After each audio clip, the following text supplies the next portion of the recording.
Sometimes when I've been faced with excruciatingly difficult circumstances, my question has been, why me?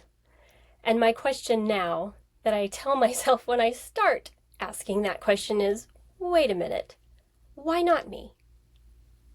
Welcome to the Overcome Depression podcast. The tools you learn here can make depression a part of your past, allow healing regardless of your present circumstances, and offer hope for your future. I am your host, Jennifer Sterling Campbell.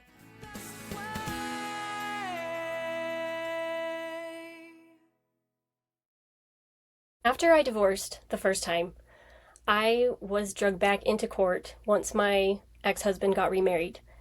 And the situation was pretty scary for me. I'd never been through anything like that before.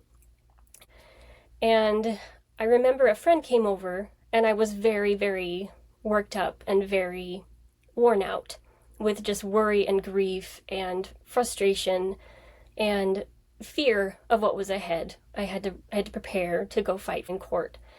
And I basically asked her, why couldn't this situation, these people, just bother someone else? Why couldn't they just leave me alone? And she said something very profound that I've never forgotten. She said, Jennifer, you've been through a lot of really hard things up to this point. And I'm nodding my head and going, yes, I have. She says, and you've overcome a lot of them. Yes, I suppose I have. And she went on to say, life is a lot like a video game. Who doesn't like to play a fun video game where you get to challenge the bad guys and save the princess and triumph over all evil and then move up the next level? Basically what you're doing, Jennifer, is you've leveled up. You're starting to fight bigger bad guys, and it's the next level of difficulty, and that should be a compliment to you of where you've come from as well as where you're going, because after you get through this challenge, you're probably going to be faced and more prepared for bigger, badder bad guys. And not to say that my ex was evil in any way, shape, or form, but this was a new challenge for me that I had never encountered, and it was terrifying to me. And I very much feared the outcome at the time. Everything turned out exactly as it should have been. It was all good. But at the time, I was really upset, really complaining about it. Why me? Why me? Why do I have to go through this? I'm a good person. This isn't fair. The truth is, life is fair. And I know I've said that before. It might not seem that way. But there are those here on the other side. If you feel like you're alone, we're never alone. There are those who have our backs that are trying to help us succeed. And when we are given these challenges, we probably contracted for them. We probably said, yes, I will take that challenge. I want to become that person. I want to become that confident, that brave, big of heart. I want to learn as much as I possibly can in one lifetime, which is probably what I said. Why did I ask for that? I had no idea what I was asking for, but yay, here I am, achieving all of these things through trial and error and experiences that are really hard. And so now when I experience things or come up against things that are excruciatingly difficult, instead of saying, why me, in a sense of, this isn't fair, I don't want this, I ask, why me, in the terms of, what am I supposed to do with this? What am I learning from this? I believe this is a gift in disguise, but I need some help and I need some understanding, even if it's just a little bit of glimmer of hope to keep me going, so that once I'm at the end of all of this, I can take a breather and it'll be okay. Just tell me it's gonna be okay, that I can do this. Because it's kind of like, we can't possibly be an amazing athlete if we don't go to the gym and lift weights or do the thing or work out in the way that we're supposed to. Those things cause pain. But in the end, they bring us reward, joy, accomplishment, right? And I think that's the same thing with life. When we go through things that are hard, it is a compliment to our ability to handle it, because I don't believe that Source or God would ask us or require us or put us in situations, and sometimes we put ourselves in those situations, frankly, but there's nothing in this life that we won't be able to handle as long as we are reaching for source, reaching up to God and asking him to help us through those things. I think when we don't do that, it can be a crash and burn experience. I think we all tend to let our ego take over and try to just do what we want to by ourselves. Oh, I don't need any help. Oh, I don't want you. It's your fault I'm going through this anyway. Why would I ask for your help? It's a gift. Take the help, run with it, learn what you can, and kind of see it as a Sherlock Holmes, what am I supposed to learn from this today? I know that's not always easy in the moment, but I've learned that even in the moment, that can bring me some hope, some perspective, and when I can't see the reason behind it, some peace, some amount of peace. Just help me to have faith in this, faith in myself, that I am strong enough, that I'm good enough to do this. So the next time you find yourself frustrated with life or people and saying, why me? Instead say, why not me? I can do this. I am the perfect person for this situation. Clearly, I was meant for this, and I'm going to move forward, and I'm going to figure this out. With that said, I felt a lot of times during my life, especially the first 25 years, a lot of times that thought, why me? Why am I so sad? Why am I so depressed? Why am I so angry? I don't want to feel this way. I don't want to be this way. I don't want to be me. Why me? And I would say, I'm trying the best I can. I'm a good person. Why? And I think a lot of people wonder that themselves. I imagine you do. That you see other people who don't struggle with mental illness and think, why were they so lucky? Why was I cursed with this thing? And I honestly feel, on a perspective level, try to be open-minded here with me, but I think that when it's inherited, when we come down here and we're practically born with the thing, like I was, I don't remember a day before 25 where I didn't feel depressed.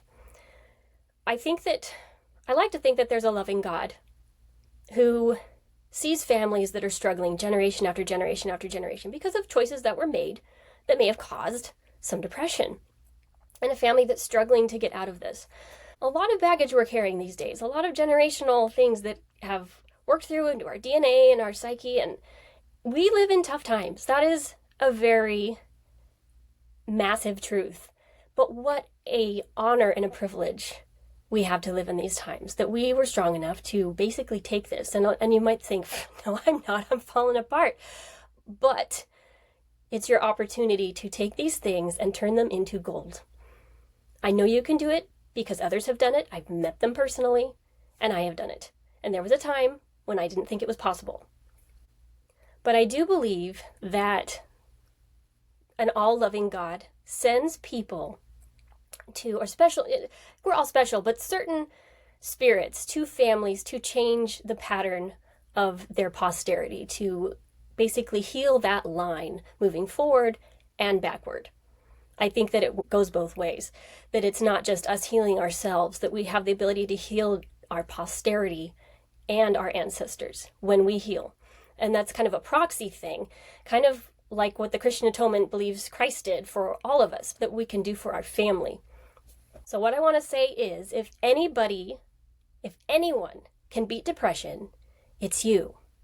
Because you're here listening to this right now. And I think there's a reason for that. There have been many people in the course of this planet's history who have done quote-unquote impossible things. And the story I want to bring up today and talk about is that of Robert Bannister. And if you know that name, he is the man who was the first to beat the 4-minute mile. He got a 3:59.4, I think, and he was 25 years old. He was running on a day that wasn't particularly good weather, on a track that wasn't particularly nice. And at the time, all of these experts were saying, no, the body cannot go under 4 minutes. It's not humanly possible. It would damage the body, and so forth. And they were saying that even if it was possible, it would have to be under the right conditions. You would have to have a massive crowd and music playing, and the athletes would have to be completely rested and have a really compacted track and zero wind and just all the things that would make it like barely, maybe, possibly, you could maybe get close to 4 minutes. People had been trying to break the 4-minute mile actively since about 1886, when in It was May 6, 1954, that Robert Bannister finally overcame this obstacle. Did the impossible. No one could believe it. And it wasn't even, I think it was also on a day where it wasn't a particularly big meet. It was just like kind of just the regular meet for college. It wasn't any national or even regional event. And he did beat the 4-minute mile. Now, what's interesting about Robert Bannister is that he did things differently. He trained differently than most of the other athletes, or all of the other athletes as far as I know, were training at the time. And people called him the lone wolf. They kind of thought he was maybe a little odd. My dad told me that he would get up earlier than most of the other athletes running, rain, snow, sleet. He was out there running when other people were asleep. At least he would tell himself that I am out here running, training, other people are sleeping, and that is going to make me win. And he would run on sand and do other things. I haven't done all the research about all of his methods, but they were very different from those other athletes of the time who were running long distance. And I'm a long distance runner, and so this story is very special to me. I love it. I was not able to beat the 5-minute mile. I wanted to, or at least get way down there. I can attest that every millisecond as you get closer and closer to your goal becomes harder and harder to achieve, because it's pushing that limit to the point that your body has never gone before. When I first got started, I could get a best mile time, beat it by 10 seconds, 20 sometimes. And then it became 5 seconds, 4 seconds, 3 seconds, 2 seconds. And then it became, if I can just beat it by half a second, I will be so excited. I got down to 5:11. That was my personal best. And I'm proud of that. I would have liked to do better. I decided not to continue running after my first semester in college. I wasn't enjoying it enough. I imagine Robert Bannister really loved running, loved what he did. But I can sympathize with those runners at the time who had this psychological barrier of that's just too much. Even that 1 second of a 4:01 was just getting to that 4-minute mark just seemed unattainable. And what happened next is incredible. Only 46 days after Bannister beat the record, another person beat the record, and it was by another whole second. I think he got a 3:58. 1 year later, 3 runners in the same race beat the record. Now, as of June 2022, the 4-minute mile has been broken by over 17,000 athletes. And the fastest mile is a 3:43, which is between 16 and 17 faster than Bannister's, by a Moroccan runner. His name is Hicham El Gueroui, and he was 24. Now, I want you to think of all of the times that you have heard the information that once you have depression, it's just kind of there. You just kind of have to manage it. It's a permanent part of your life, and here's a pill. Good luck. Or that this is just who you are. Or that beating depression is impossible. Now, I'm not saying that every single person alive today would absolutely overcome depression, because it really does have to come down to a choice and somewhat of a miracle. And if you're not ready for each, it's probably not going to happen.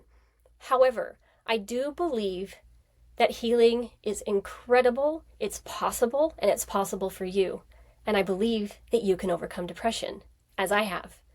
Just because there are people out there who haven't beat it, and because maybe your doctor said it's not possible, or because people have told you maybe that's just how you are, or maybe it's your chemical makeup, you just inherited this, it's in your genes. I don't believe it means that it's a death sentence for your happiness, because you can and you will overcome depression if you believe you can, and you're willing to surrender your will, your ego, for truth that is waiting for you over here. Sometimes we don't remember who we are. I don't think most of us do. In fact, I don't remember what happened exactly before I was born or what my characteristics were. Sometimes people will look at an astrology chart and say, hey, you had these qualities or you had these strengths, cool. But ultimately, my memory is pretty thin. when it comes to the primordial realm. But when you stop to think that maybe you're more than you think you are, or maybe you're more than you're feeling, or maybe you had incredible identity, an incredible purpose, and an incredible purpose here, tasks you were given, people you were supposed to help, that you just don't remember. There was a story I actually heard at Lindsey Sterling's concert last week, and I really liked it, so I'm going to recount it here. I tried to find it online so I could find the source, and I couldn't do it, so if you want to leave in the comments if you know where this came from, awesome. Otherwise, it's a great story. So basically, this woman was observing a cheetah at the zoo, and he was in a rather small enclosure, being that he couldn't necessarily run and achieve the 80 miles per hour speed that a cheetah could do in the wild. The enclosure was too small for that. So every morning they would feed this cheetah by putting this little mechanical rabbit with meat on it and sending it into the enclosure. And then the cheetah would trot after it and get the meat and eat it. But the point of this story was that this cheetah clearly did not know he was a cheetah, or what he was capable of, or what he might do if he was let free. He just trotted around and ate his food and was just kind of, his needs were taken care of and is good enough. But I think that cheetah would probably achieve a fullness of joy if he could actually run the way his legs were made to carry him. And I think we're a lot the same way, where we are not fully aware of what we are capable of, what our talents are, what we can do, and we're trotting around like a cheetah who doesn't know he's a cheetah. Here is a picture of a dog with 3 legs. On the other hand, this dog doesn't seem to know that he has 3 legs only. He's running like a champ. Pretty cool. Like, could we be a 3-legged dog that runs like we have 4 legs? Kids are similar. My child is very brave, very daring, scares me sometimes. I was actually milking my goats yesterday, and he likes to come out with me and play with the goats. And suddenly I hear this bang, bang, bang, bang on top of the roof of my enclosure, and it's pretty high. Like, it's like almost roof height of like a regular house. So first I'm like, gosh, what is that? And then I go out and I see him hopping up and down on top of this roof, and me going, what the? Like, he trips, he falls, it's bad juju. So I was pretty upset, got him down, tried to make an impression not to do that again. But he clearly doesn't understand what it would feel like if he fell 10 feet. And kids do seem to have this innate confidence before they learn what pain feels like and protect themselves. And we tend to sometimes experience pain and then protect ourselves a little too much. Fear creeps in. We don't want to jump on the roof anymore for fear that we might fall. We don't want to go on a roof at all because of fear we might fall. And maybe we need to go on the roof. Maybe there's fireworks and it would be a great place to sit, but we're too scared. I want to leave you with a quote, and it says, "If we all did the things we are really capable of doing, we would utterly astound ourselves." And that is by Thomas Edison, the man who invented the light bulb, or some say he invented the light bulb. He found about 1,000,001 ways the light bulb didn't work, and he called that a success. There's also some who say the man who or woman who fails the most wins, because they get the most experiences. They learn the most. They learn all the things not to do so that they can not do it again. So I want to leave you these things, and thank you so much for being here. Thank you for tuning in every week. I really work hard to put this content out for you. Honestly, today I didn't feel like recording. I thought, I'll just wait a week. I'm tired. It's been a rough couple days. I just haven't felt myself. And then I felt like my inner voice, the Lord, was just telling me, Jen, just do it. Just record. Just bring me your best. I'll take care of the rest. You take care of the quantity. I will take care of the quality. And I hope he will. We all need that kind of help. Let me tell you, I sure do. So thank you for being here, even though my presentation may not always be 100% perfect. I may not always say the right things. But my goal is to bring you hope, to bring you to a place where you can start to inch your way towards change and become an entirely new version of yourself, free of depression and mental illness. Last of all, please like and subscribe. It really does make a difference. Until next time.